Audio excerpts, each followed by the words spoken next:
Oh, I think we're on. So welcome back to my weekly update. This week I didn't do so much. I was eating with friends. Thanksgiving, happy Thanksgiving to everyone. I was preparing a presentation on inferentialism, so there was not much time. A presentation that I will give in the logics department again. And the interesting thing is I tried the sea cucumber this week. $10 a piece, looks bigger than it is. Is it worth the experience? I'm not entirely sure. It tastes a bit like meat or fish. And would I want to do it again? Um, well, you can look at my expression. Maybe, but not for $10. It's okay. I saw that a lot on Chinese TV and thought like, maybe I should try it. I worked a little bit on my editing skills. I tried to do here a little bit with the background. Major problem is that the color saturation of your computer screen is usually different from a cell phone, and then it looks hopelessly oversaturated on a phone. And sometimes people have oversaturated computer screens, and then it looks undersaturated. And to really get the balance where you really push the colors well, it's really difficult. So this is Sybil. She invited me for a tea ceremony during summer. That was quite interesting. Yeah, and other than that, I met a lot of people for eating together. This year was in a Japanese restaurant, and actually was quite good. And now it does not play it; it still loads it. And the food tasted surprisingly German. I think it was because they used a lot of pepper. They used a lot of pepper in these foods, and maybe that's pretty much German. So we have some problems here. My computer is not that fast. Yeah, other than that, I also tried some burger. So this was actually interesting because,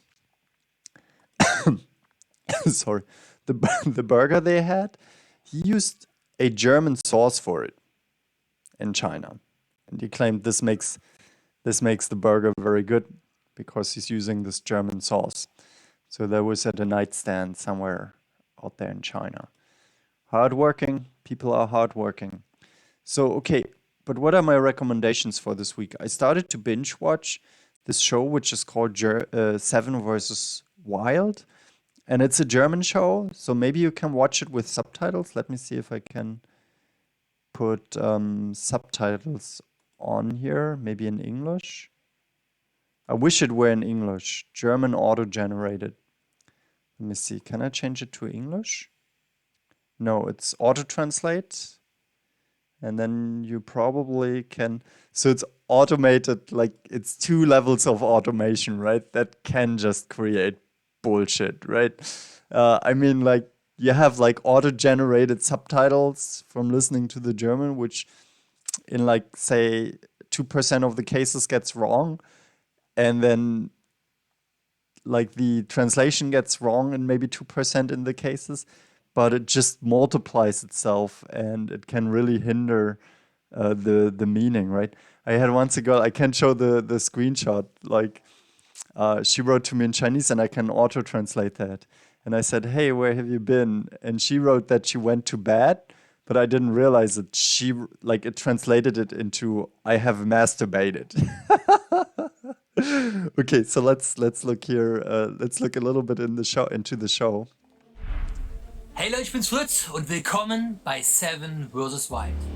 Der Fernspäher-Budi sitzt, das heißt, es wird ernst. 7 Kandidaten werden ausgesetzt für genau 7 Tage in der Wildnis von Schweden und jeder konnte. Okay, my computer has some problems, and my face is in front of the subtitles, right? So let's put that more here. That should make it better. And then let's also increase the volume. Yeah, my computer is having problems. I actually bought a powerful computer like a Dell XPS 15 with an iCore 7, and it still creates like these tremendous problems when I try to watch something. So maybe you can tell me what that is about. Oh, and wait, I have audio input capture. Maybe I shouldn't turn that on. So complicated. I guess I should turn on desktop audio, right? Hello? Um, yeah, it should be desktop audio. And let's see if it plays it. Konnte sich im Vorfeld Yeah. 7 Gegenstände. Okay. So what Hey is Leute, ich bin's seven? Fritz. What is Seven versus Wild? It's 7 people who go into nature in Sweden and try to survive for 7 days. It's raining, which makes it really hard, and they can take 7 Und willkommen bei items. 7 vs. Wild. Der Fernspäherbuni sitzt, das heißt, es 7 wird items. ernst. 7 Kandidaten werden ausgesetzt für genau 7 Tage in der Wildnis von Schweden und jeder konnte sich im Vorfeld 7 Gegenstände aussuchen, die ihm das Überleben ein bisschen einfacher machen. Es gibt zusätzlich noch jeden Tag eine Challenge, die bewältigt werden muss. Und ich würde sagen, wir starten als allererstes mit dem Equipment. Das ganze Projekt soll natürlich für euch auch ordentlich gefilmt werden, deswegen gibt es ein Technik-Kamera. Yeah, so this is a bit uninteresting, right? Which technical camera set they actually have, but it's a bit more interesting to look at the characters and which objects they take with them. Die zwar auch schön sein können, aber auch gefährlich. Und tatsächlich auch. Yeah, so he talks about dangerous animals, but let's see here. This is one participant. He takes an axe with him. Und der letzte Gegenstand, ganz klar, Feuerstahl, denn ohne Feuer könnte es kalt werden. Fire, yeah. So they Das take Problem wird für mich fire with them. A fire. einfach kein Freund von Regen. So what does he take? Let's see here. He had Ich glaube, am schwierigsten wird es Chris haben. Einfach. So he takes a sleeping bag, a tarp, which is something that you can use in order to shield yourself from rain, a pot, some paracord like lines or like ropes. I don't know how you call that in English. How did you call that? A hanging mattress? No. You know the bed that you hang on 2 trees? I forgot now it's called. An axe and fire. Okay, that's what he takes with him. Okay, I don't want to tell much more. I just recommend the show so you can watch it and learn some English. It's again the question that maybe is more appealing to men than women. So there are just men in the project. Maybe for a second season they will take also women in there. It's one of the most successful YouTube shows in Germany right now, trending on #1. And I must say it's interesting. It's interesting to see how people are put on an island or put somewhere into nature and are supposed to survive there. It's also not crazily crazy because it's just 7 days, 7 people, 7 items, right? So it's not that they throw them naked on an island and they have to do everything themselves. They can choose items. But it's interesting. I think it's appealing somehow to our nature. So yeah, then about my Instagram, I just want to say something very briefly because I feel like I talked about that a lot in the past. You see here, I made a design mistake. I think this does not work so well.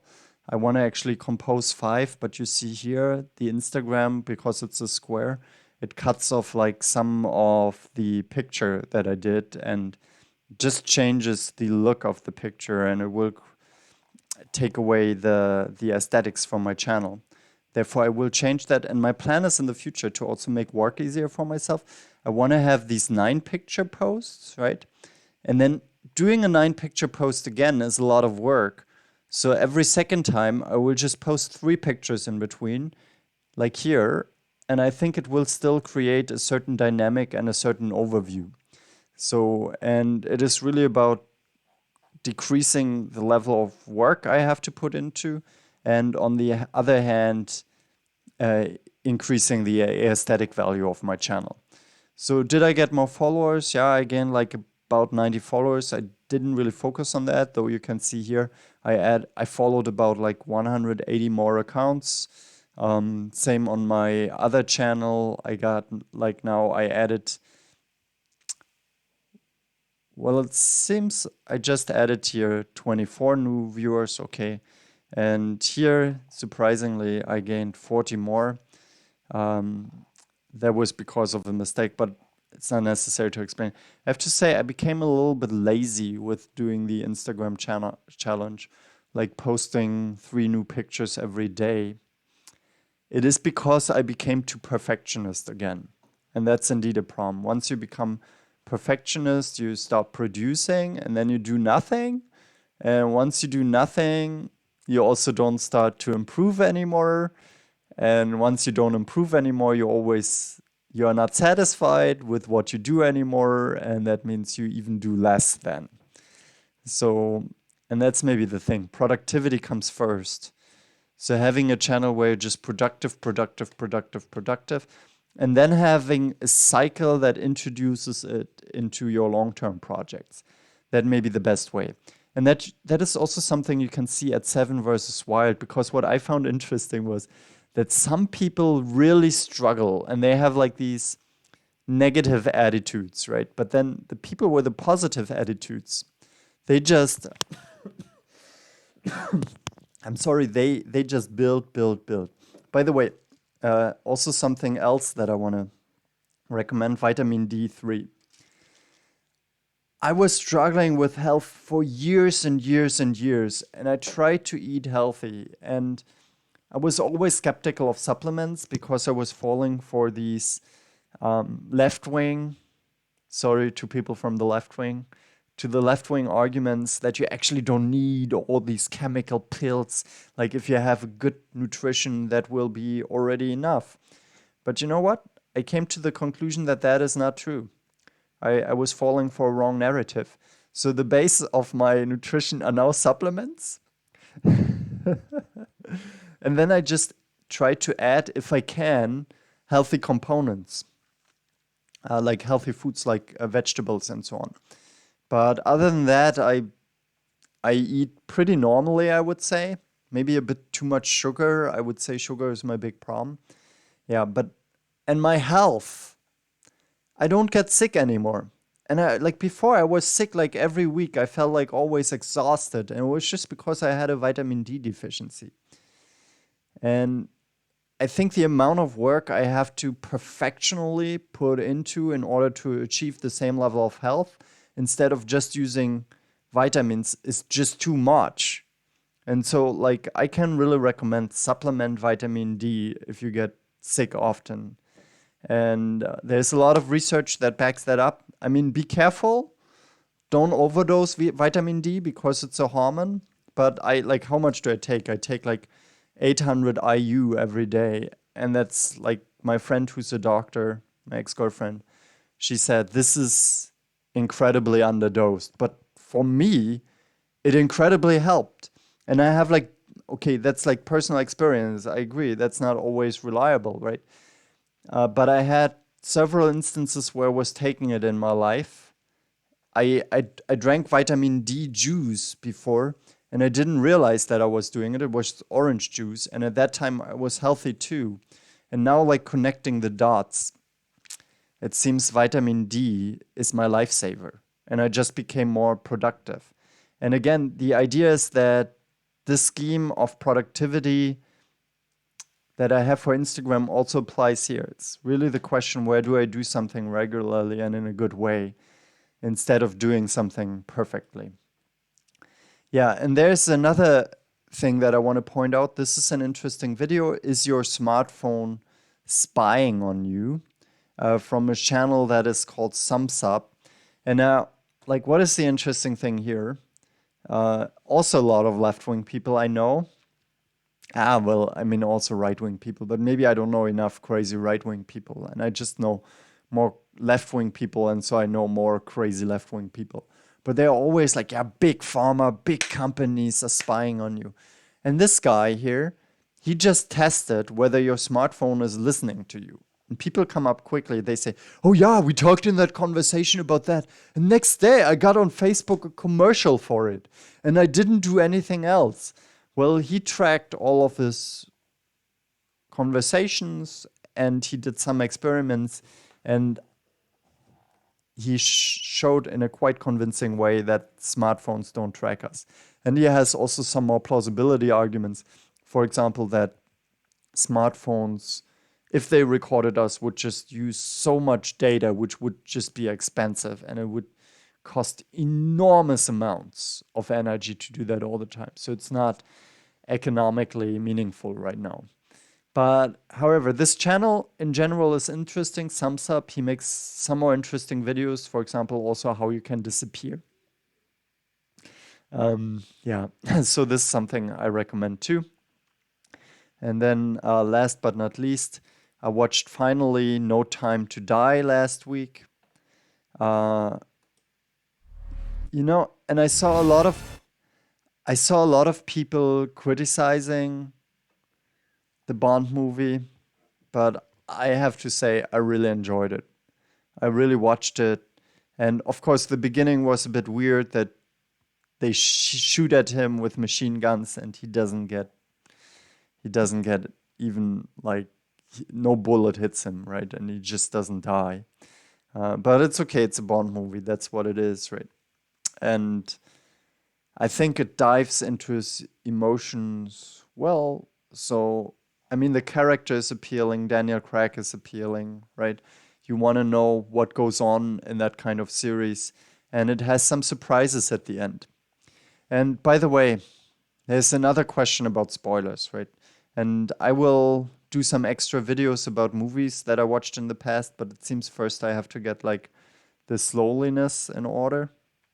I wonder whether it records it in a better way because I see the frames just frame by frame, right?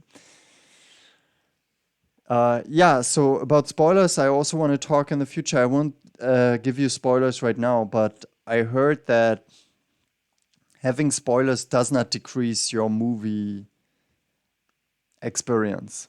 Because I know some spoiler, don't want to say a bad word, spoiler. A friend of mine said spoiler pussies, but I'm not saying that. So they're like, no, don't tell me anything about the movie. And they think, like in my experience, if I read about a book before I read the book, and I read good theories about the book, I enjoy the book way more.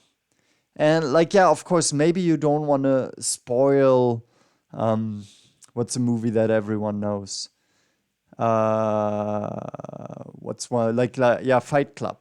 So if you don't know, don't listen right now. Spoiler alert, right? But that Edward Norton and Brad Pitt in that movie are spoiler the same person. Okay, you don't want to have something like that being spoiled because that movie is acting towards the surprise. But even though you know the spoiler, if it's a good movie, you will enjoy it and you will maybe watch it in another way. So maybe you don't have this like crazy experience, but it's still something that you work for. And movies are not about spoilers, right? Movies are not about deep plots or something. Movies are about a general aesthetic experience. And I think that No Time to Die maybe didn't have that in the deepest sense, but it gave me something of that. So, and yeah. So, last thing on spoilers that I said that I want to say, I watched Tenet. Before I watched Tenet, I was watching a lot of explanation videos, and I still didn't understand Tenet, how things worked in that movie. But I think I enjoyed it way more if compared to if I hadn't watched the movie before. So I recommend spoil yourself some movies. Don't be too. How do you say that without the word pussy? When I say that word, I actually think of a cat. So, yeah, so for me, it's not such a bad word. It's not a bad word in general. Well, okay, let's finish here. Thanks for watching. If you're interested in more weekly updates, subscribe. This is more like just for my friends who want to get informed what I'm doing, where I am. So thanks for watching and live long. I have some friends who don't want to live long. So if you don't want to live long, then don't live long. However, be productive and prosper. And they also don't want to be productive. Whatever. Just exist. Bye bye.